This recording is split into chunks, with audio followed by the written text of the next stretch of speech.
Assalamualaikum warahmatullahi wabarakatuh. Penjelasan dari kelompok 9 mengenai demokrasi Pancasila. Atas nama Alfiza Putri Rahmadila, Yeni Ayu Astuti, dan Yuriska. Demokrasi Pancasila merupakan konsep demokrasi yang dipopulerkan pada masa Orde Baru, yaitu pada masa kepemimpinan Soeharto, di mana lahir dari konsep pemikiran yang kontra atau berlawanan terhadap konsep demokrasi terpimpin masa Soekarno. Istilah demokrasi sendiri berasal dari bahasa Yunani kuno, di mana kata demos yang artinya rakyat, sedangkan kratos artinya pemerintahan, sehingga dapat diartikan pemerintahan dari rakyat, oleh rakyat, dan untuk rakyat. Demokrasi Pancasila sendiri memiliki beberapa prinsip yang tertuang di dalamnya. Di antaranya, hak asasi manusia setiap warga negara dilindungi. Semua pengambilan keputusan harus melalui musyawarah.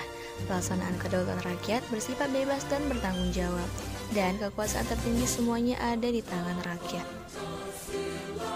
Selain prinsip demokrasi Pancasila, ternyata demokrasi Pancasila juga memiliki ciri-cirinya, antara lain sistem pemerintahan dilakukan sesuai Undang-Undang Dasar 1945. Semua warga negara mempunyai hak asasi manusia yang harus dihormati dan terdapat pemilihan umum secara konsisten. Sudah kita ketahui bersama bahwa asas merupakan prinsip dasar dalam mengambil keputusan.